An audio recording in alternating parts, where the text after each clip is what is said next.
You were born a god. That's not a metaphor. It's not poetic exaggeration. It's literal truth. From the moment your soul slipped into form, from the instant you opened your eyes in this world, you carried with you the spark of infinite intelligence, the same essence that spins galaxies, that orchestrates stars, that breathes life into every living thing. You came here radiant, unbroken, sovereign. But almost immediately, a system went to work. Not a single person, not one institution, but a web of influences so carefully woven you didn't even notice the threads wrapping around you. They didn't need chains, they didn't need cages. All they needed was for you to forget. Forget the vastness you are, forget the God within you, forget the direct line you carry to source. And it worked. Not because you were weak, not because you were naive, but because you were wide open. Pure awareness, soaking in everything around you. They knew that if they could script your story before you learned to write your own, they'd never need to force you. You'd enforce the cage on yourself. The control isn't loud, it's subtle. It hides in the rules no one questions, in the beliefs repeated so often they seem like common sense, in the dreams they told you to chase, the ones that never actually fulfill you but keep you running in circles. It's a system of invisible architecture, shrinking the infinite into something small, manageable, compliant. And yet, even under all of that, something has always been humming. That pressure behind your thoughts, that strange ache that no distraction really satisfies, that whisper that this isn't all there is, that you are more than you've been told. That whisper is your memory. It's the God within you trying to break through the static. And this transmission isn't here to give you a new philosophy or a new belief system or another script to follow. It's here to pull the curtain back, to remind you of what you already know but were conditioned to forget. Because the truth is simple, the God within you is real, and it's time to wake it up. You didn't just forget who you are, you were taught to forget. Every system you trusted, school, media, government, even religion, was never neutral. It was engineered. It had one purpose: to bury your divine nature under layers of obedience, fear, distraction, and doubt. Think about it. The moment you could speak, you were given scripts.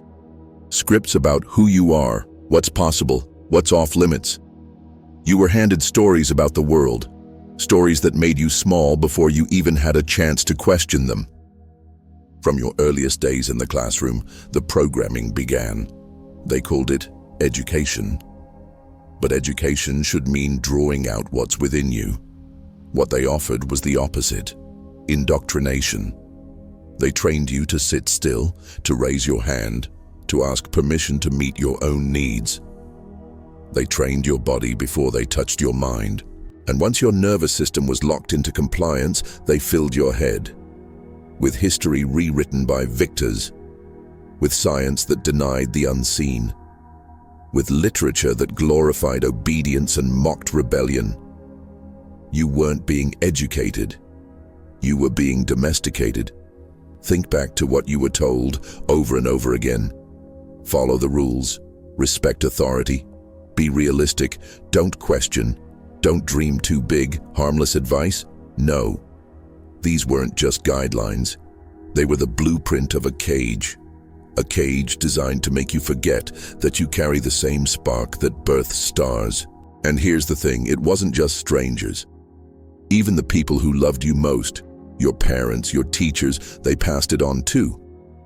Not because they wanted to hurt you, but because they were caught in the same net.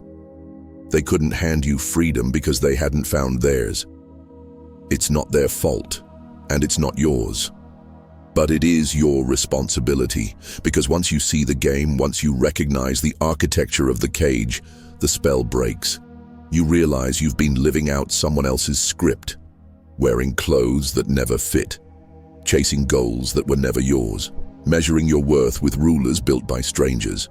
And yet, beneath all that noise, there's always been that whisper. This isn't it. There's more. That whisper isn't fantasy. It's not some wishful dream, it's memory. It's the ancient code still pulsing in your DNA. It's the God within you, waiting to be remembered. Long before this world was reshaped by systems of control, ancient civilizations preserved that knowledge. The Egyptians didn't talk about gods as faraway beings. They spoke of Neteru, divine principles woven into everything, including you. The Vedic sages spoke of Atman, the self that is not separate from Brahman, the infinite. These weren't just myths. They were maps. Maps pointing back to your origin. But the modern world stripped them down, reduced them to metaphors, mocked them as superstition. Because if you remembered your own divinity, if you knew the truth of what you are, the entire control grid would collapse overnight. That's why you don't hear about this in school. That's why mainstream science won't touch it. Because a population that remembers itself doesn't comply. It doesn't obey blindly. It doesn't feed the system with its energy. You were not born to be a consumer. You were not born to be a cog in an economy. You were not born to trade your life for a paycheck and call it living. You were born as a living expression of infinite consciousness, and deep inside, you've always known it. But here's the crucial point. Awareness alone isn't enough. It's one thing to hear these words, to nod, to feel the resonance in your chest. It's another thing entirely to embody it, to unlearn everything that told you otherwise. To dismantle the false identities, the subtle agreements you made just to fit in. This process isn't always pretty. It's not just affirmations and good vibes. It's messy. It's raw. It's a war, not against the world, but against the lies you believed inside your own mind. Because the system wasn't built to liberate you. It was built to contain you, and the only way out is in. And if there's one part of your body they fear you truly understanding, it's your pineal gland. That tiny pine cone-shaped organ, right in the center of your brain, is more than just tissue. It's a biological portal. The ancients called it the third eye. The Egyptians carved it into their temples. Eastern traditions built entire systems around activating it. Descartes called it the seat of the soul. Why so much attention on one small gland? Because it's the gateway between physical and spiritual perception, the bridge between your ego and your essence, the antenna of your soul. And yet, in modern culture, it's treated as irrelevant, barely studied, barely understood. At best, reduced to regulating sleep cycles. At worst, ignored entirely. Why?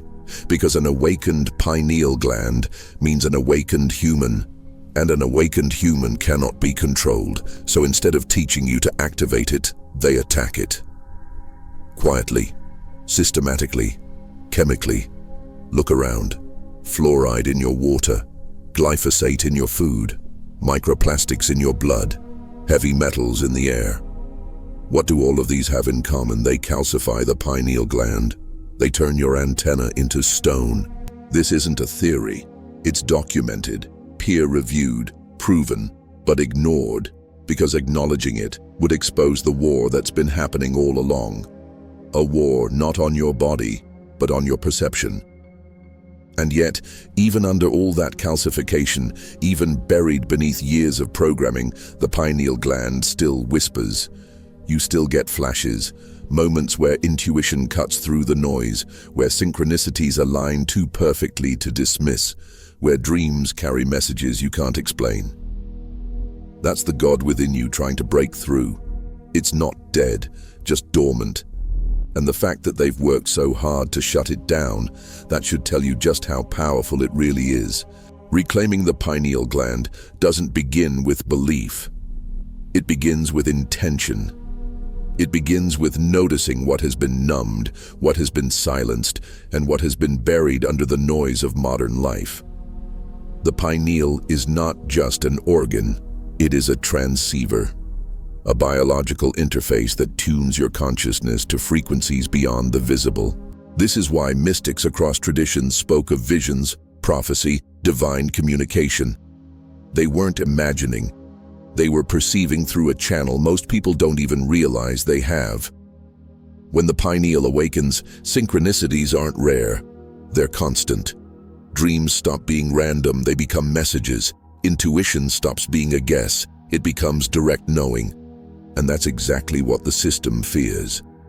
Because when you are tuned into that level of perception, you no longer need to be told what's true. You feel it.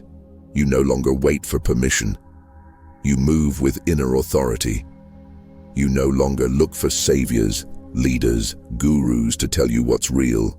You see for yourself. So what did they do? They created a slow, invisible sabotage, not through violence, but through routine.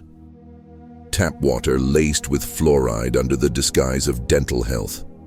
Foods genetically engineered and saturated with pesticides that destroy the gut-brain connection. Air thick with chemicals that lodge into your nervous system. Artificial light that scrambles your circadian rhythm. All of it justified as progress, convenience, safety. But beneath it all is the same agenda. Dull the instrument of perception. And the irony, even in the fog, you still feel it. Even when the static is heavy, the signal keeps humming. That's why you're here. Because you can't unfeel it anymore. Now imagine this. What happens when you clear it?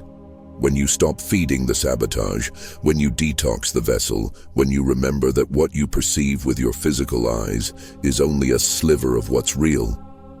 The world changes. Not because the world changed, but because you did. This is why ancient traditions built entire practices around cleansing the body. Because they knew the body isn't just flesh, it's a temple, a vessel designed to hold consciousness in its purest form. Every culture that remembered truth treated the body as sacred, not in theory, in practice. Look at Ayurveda in India. Thousands of years ago, they knew the gut was central to mood, clarity, even spiritual perception. They prescribed herbs not just to heal the body, but to refine awareness. Look at Egyptian temples. Fasting, purification, specific diets weren't just for health, they were initiation. They cleared the vessel so higher perception could awaken. The Taoists mapped energy channels through the body, showing how breath and movement direct life force. These weren't metaphors, they were instructions. But modern culture? It taught you the opposite, that your body is a machine, that health is a checklist, that food is fuel, that symptoms are inconveniences to suppress. They stripped away the sacredness and left you with mechanics. But you felt the truth. You felt it in those rare moments of clarity, after fasting, after deep rest, after time in nature, when your body feels light and your perception feels wide open. That isn't coincidence, that's coherence. Your body, mind, and soul aligning into one frequency. And coherence is the key. Because when the system fragments you, you leak energy. Your mind thinks one thing, your emotions feel another, your body does something else. You are pulled in 1,000 directions, and in that fragmentation, you forget your power. But when coherence returns, when every part of you sings the same note, the field bends around you. Reality itself reorganizes. And this is not theory, it's physics. The heart produces an electromagnetic field measurable several feet outside the body. When you are coherent, that field entrains everything around you. Other hearts sync with it. Nervous systems calibrate to it. Environments shift to meet it. You've experienced this. The calm presence of someone who walks into a room and changes the entire atmosphere without speaking. That isn't charisma, it's coherence.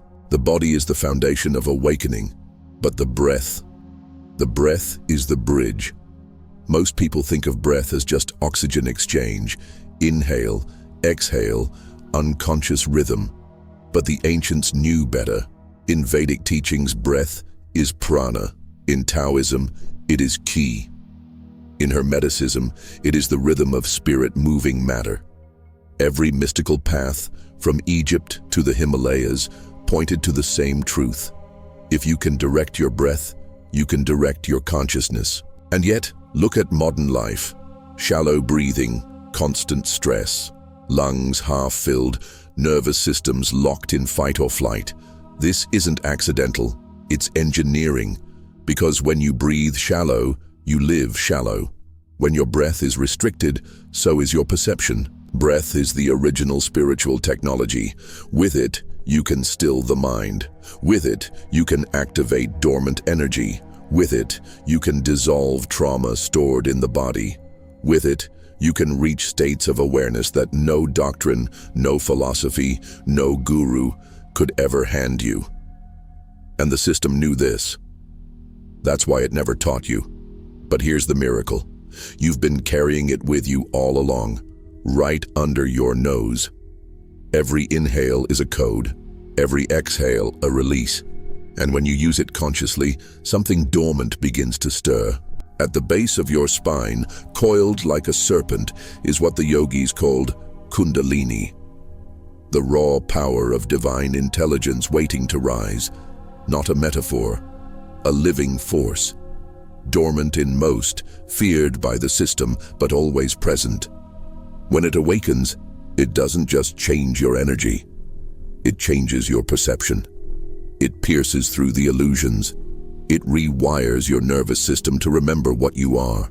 And this is why breath matters. Because the breath is the spark that awakens the serpent, not as fantasy, as experience, as electricity moving through the body, as visions, synchronicities, sudden clarity. It is your godhood reactivating through biology. The body, the breath, the pineal, they are not separate. They are instruments of the same orchestra. When tuned, they create coherence, and in coherence, the God within you no longer whispers, it roars. But here's what you need to understand.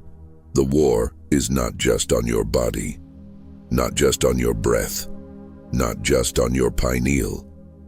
It's on your awareness itself. The ancients knew this. The Gnostics spoke of archons, non-physical forces that feed on fear and division. Not demons with horns, but frequencies, energetic parasites that thrive when you are fragmented, distracted, exhausted. And doesn't that sound like the modern world? A constant flood of chaos, tragedy, division, outrage. Media designed not to inform you, but to fracture you. Religion designed not to liberate you, but to bind you to fear. Education designed not to awaken you, but to train you into obedience. This isn't conspiracy. It's coherence in reverse. A system designed to keep you incoherent, because incoherent beings are predictable. They can be steered. They can be harvested for their energy. But the moment you see it, the game changes. Awareness is the weapon they can't defend against, because once you see the pattern, you can't unsee it. Once you recognize the voice of fear as not your own, it loses its grip. Once you stand as awareness itself, the parasites starve. They don't need you in chains. They need you distracted. They need you doubting. They need you leaking energy through fear. And once you stop, once you choose coherence, you unplug. You stop feeding them, and the entire illusion begins to crack. Not through violence, not through rebellion, but through remembering, through coherence. Because here's the secret. The system never had power. It only had your agreement. And the moment you withdraw it, everything changes. They didn't need to put you in chains. They only needed to convince you that you were someone you're not. And the most effective prison is not one made of bars. It's the one made of identity. Think about it. From the moment you were born, you were given a name, a nationality, a religion, a gender.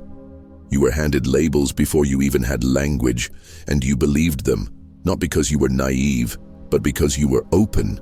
You were a child, absorbing everything, and they knew it. Layer by layer, the mask was built. You learned which parts of yourself were rewarded, which parts were punished. You learned how to perform for approval, how to hide to avoid rejection. Slowly, you stopped being and started performing. And the longer you performed, the more you forgot. This is how the system works. It doesn't force you to obey, it teaches you to police yourself. You become your own warden, editing your thoughts, shrinking your light, disguising your truth, all in the name of fitting in. And that mask, it's heavy. That's why so many people feel exhausted and don't know why. It's not just the job or the schedule, it's the constant energy drain of pretending to be someone they're not. Every conversation becomes a rehearsal. Every relationship becomes a negotiation of masks. And the soul, unseen and unspoken, begins to dim in the background.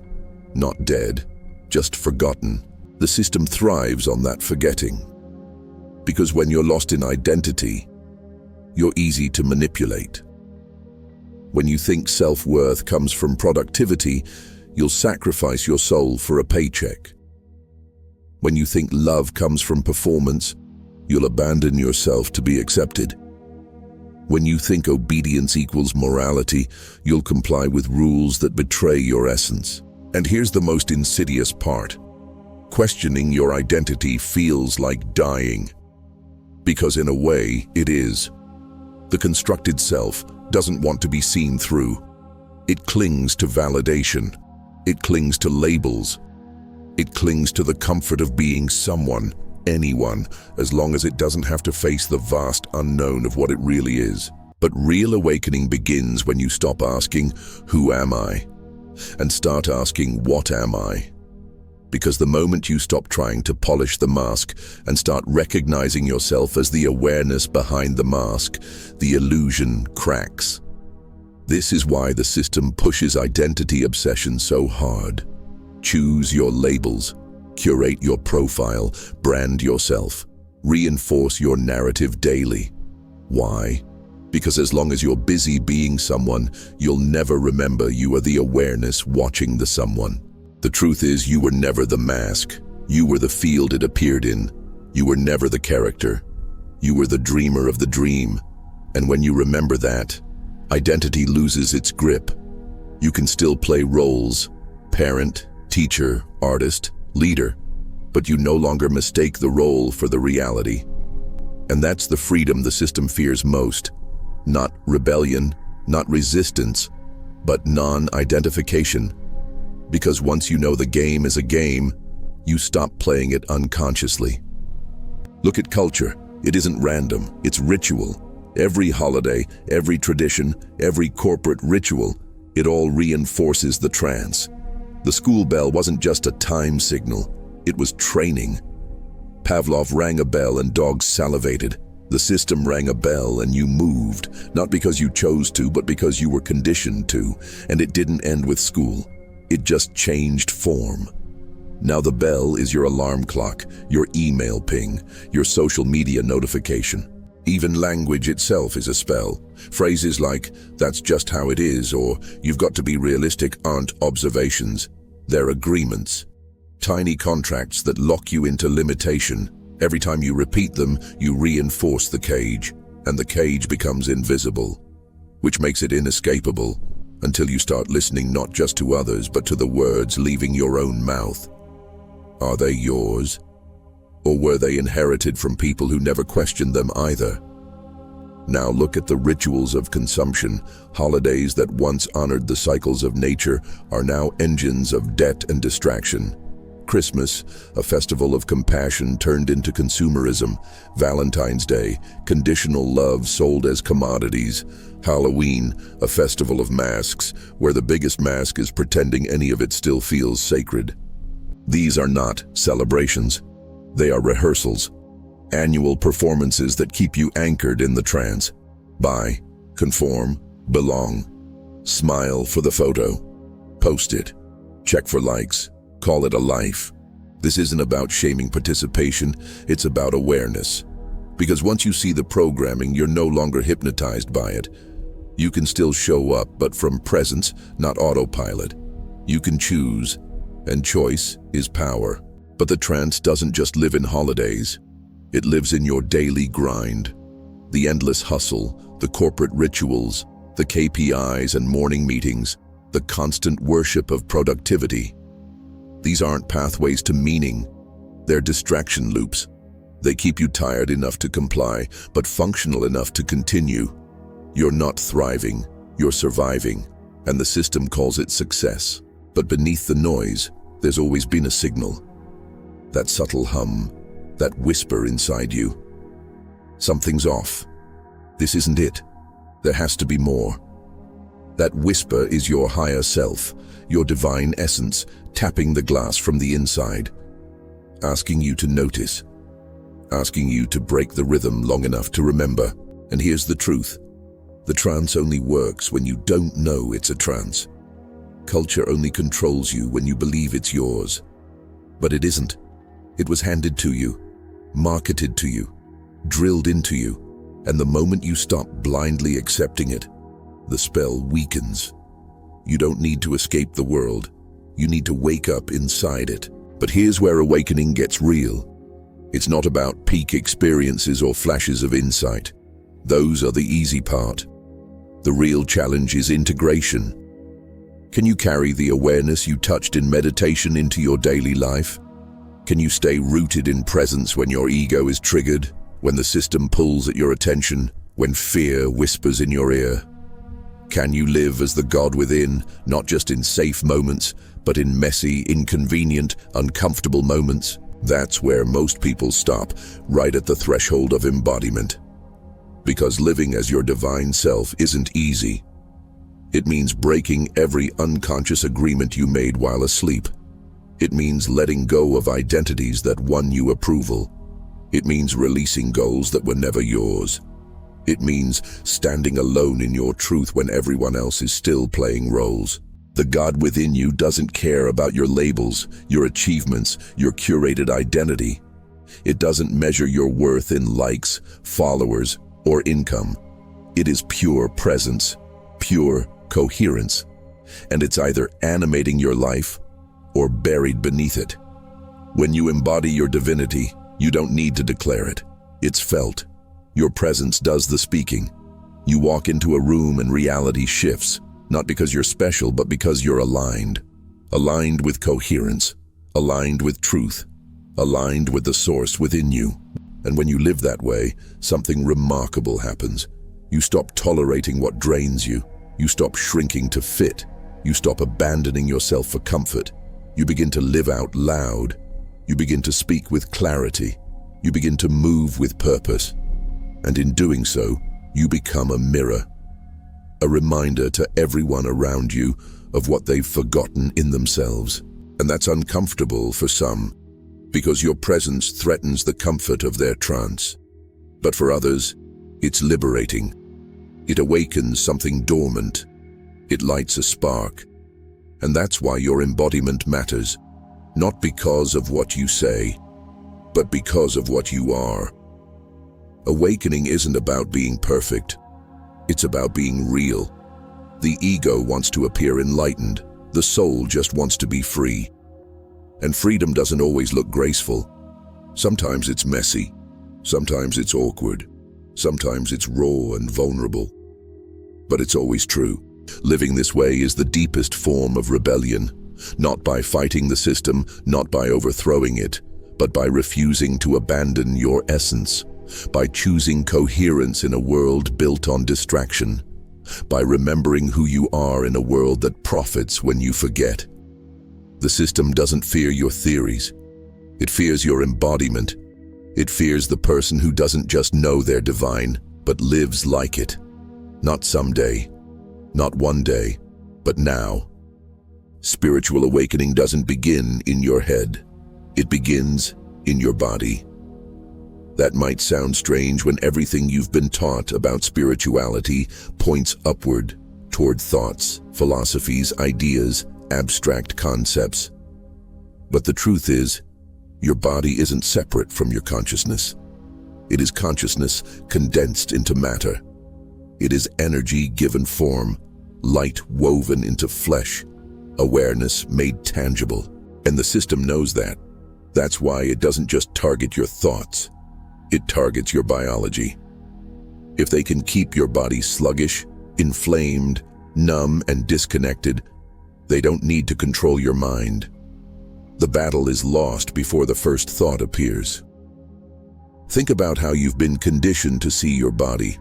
Something mechanical, something to push through, decorate, medicate, or punish, but never as sacred, never as intelligent, never as the living temple of divine potential. Yet every ancient spiritual tradition knew this. The Egyptians spoke of the body as a microcosm of the cosmos. The yogis mapped out nadis, chakras, and prana flows as sacred anatomy. Taoists spoke of qi circulating through meridians like rivers of light. Across every culture, the body was never a burden. It was the vessel of awakening. And that's exactly why it's been attacked. Start with your gut. Modern science calls it the second brain. It produces more neurotransmitters than your brain, regulates your mood, your clarity, even your intuition. But what's the state of most people's gut? Under siege. Pesticides, antibiotics, processed food, synthetic preservatives, all of it designed not just to damage your health, but to sever your clarity. When your gut is compromised, your mind is foggy. When your digestion is inflamed, your perception is unstable. When your second brain is sabotaged, you lose connection to your deeper knowing. But it's not just your food, it's your water. Tap water laced with fluoride, heavy metals, endocrine disruptors. Your air, saturated with industrial toxins, microplastics, and invisible particulates. Even your light is weaponized. Artificial blue light that scrambles your circadian rhythm, disrupts melatonin, and leaves your nervous system running on stress instead of coherence. And through it all, you're told this is normal. You're told to adapt, to medicate, to caffeinate, and carry on. And when your body finally breaks down, what do they offer? Pills, labels, lifelong prescriptions, anything but the root solution. Because the system doesn't profit from your clarity. It profits from your chaos. This is why reclaiming your body isn't just wellness, it's rebellion. Every conscious choice you make, to eat clean food, to breathe deeply, to move your body with presence, isn't just about health. It's about awakening. Because your consciousness can't fully rise in a body drowning in toxicity, inflammation, and fatigue. You can't connect to the divine when your nervous system is locked in survival mode. You can't remember who you are when your cells are constantly battling poison.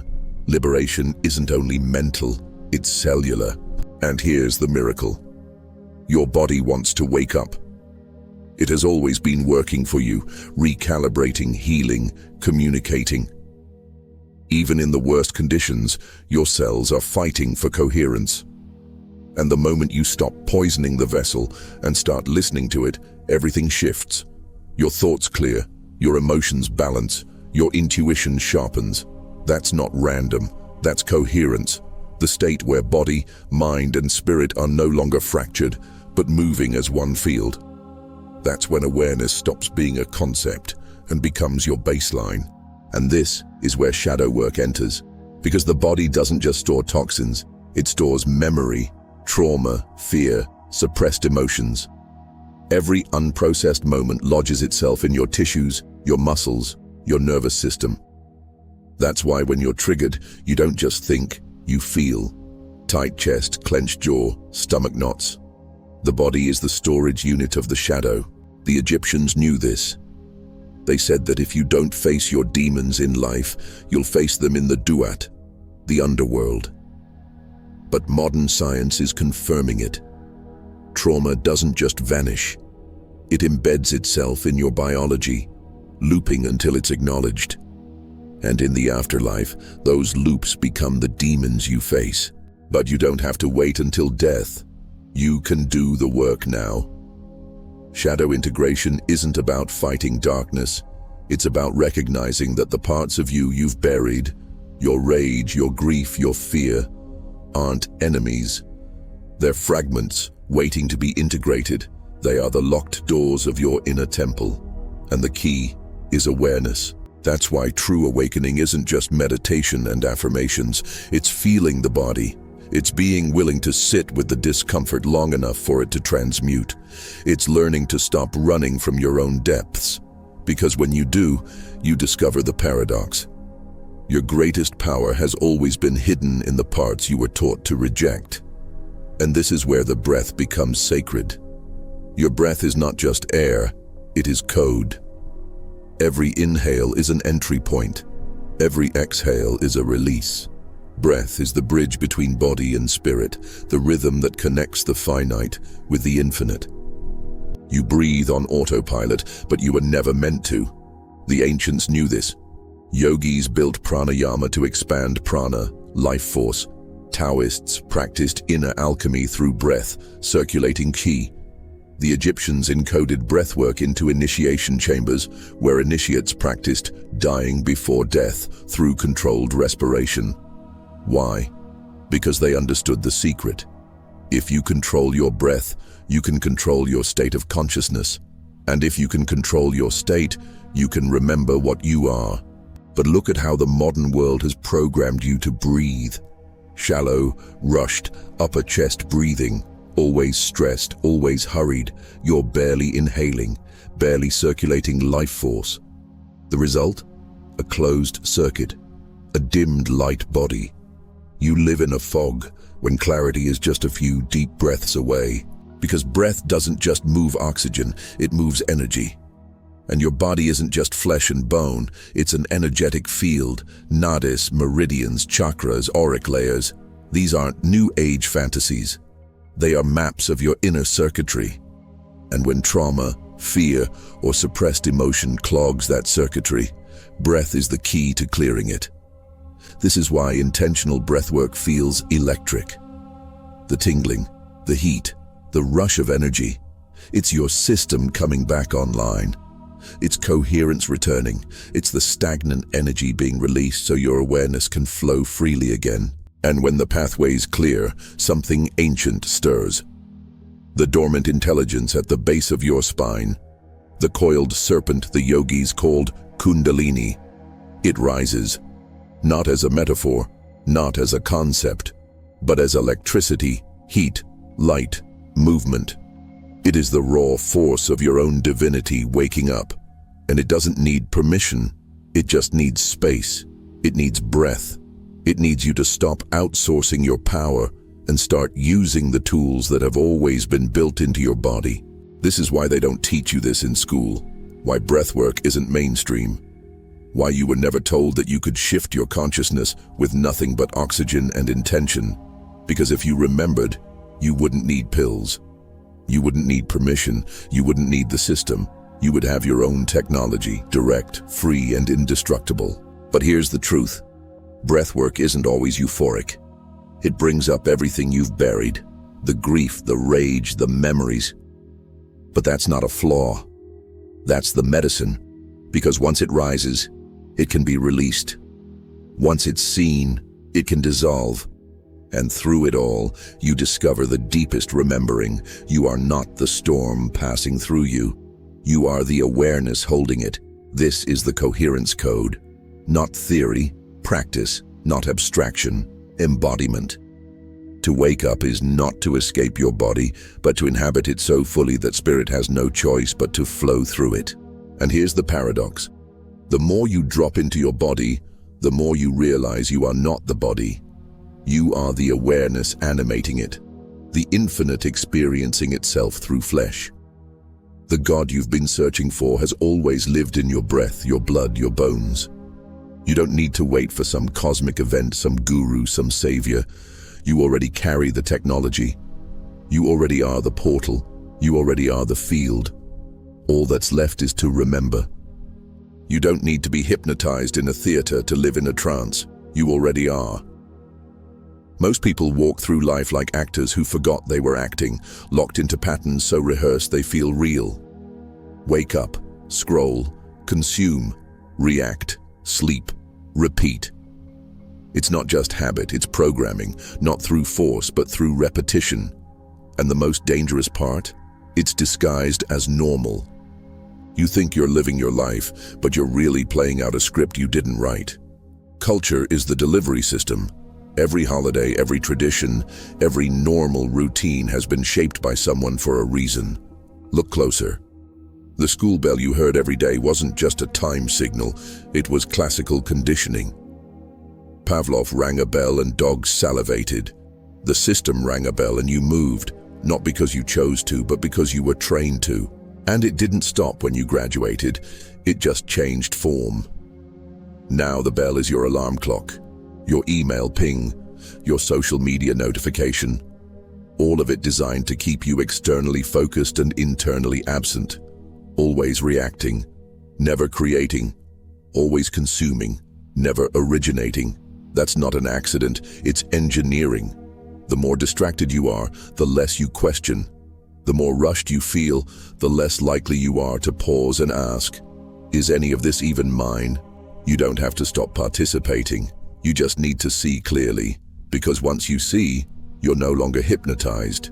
You can still show up, but from presence, not autopilot. And that's what the system fears most. Not rebellion, not resistance, awareness. When you stop performing for invisible judges, when you stop outsourcing meaning to rituals that drain your soul, you reclaim something they can't sell you: presence. And even language itself is part of the trance. Phrases like, "that's just how it is," or "you've got to be realistic," aren't observations. They're spells.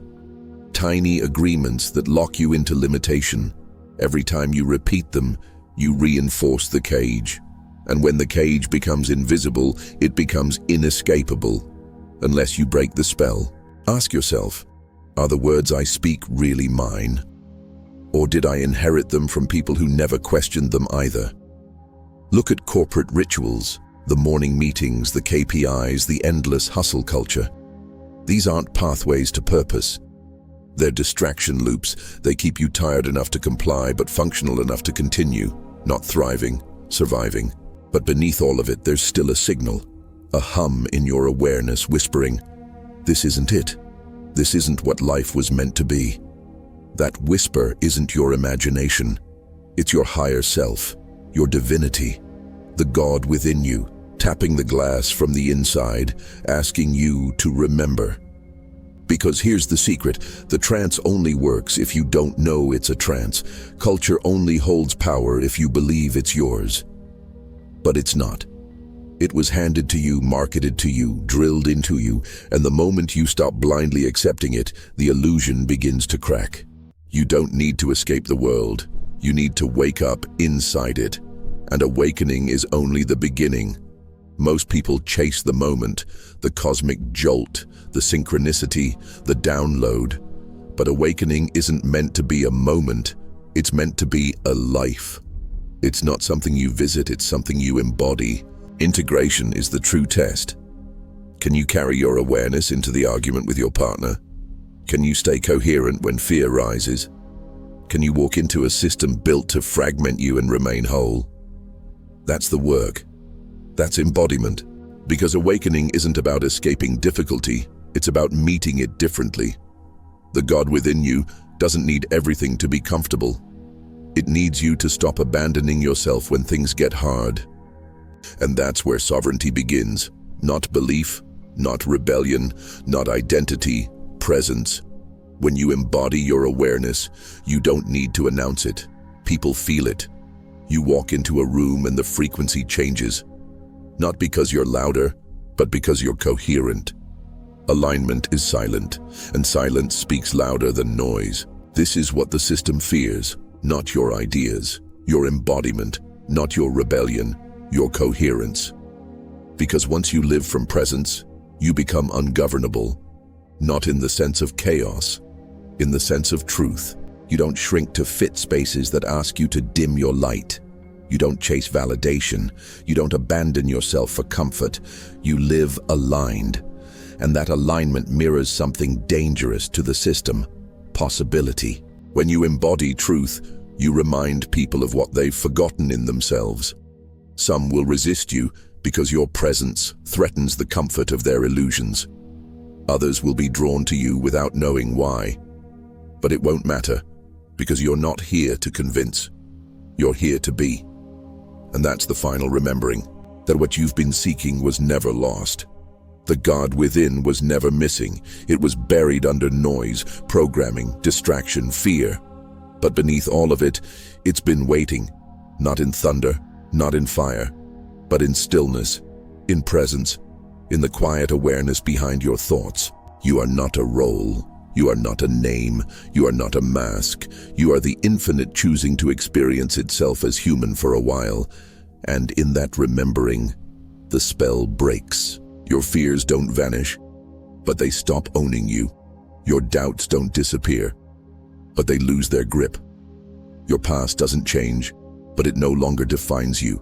You become lucid inside the dream. And that's all this has ever been. A dream. A holy, immersive, terrifying, beautiful dream. Not to escape, to awaken inside of. You are not what happens to you. You are the field it happens within. And from that place, you stop reacting and start responding. Not as a consumer, not as a citizen, but as presence itself, as coherence embodied, as God remembering itself through you.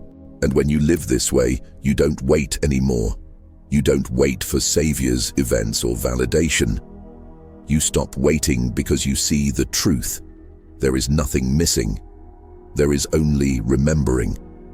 And the remembering begins here.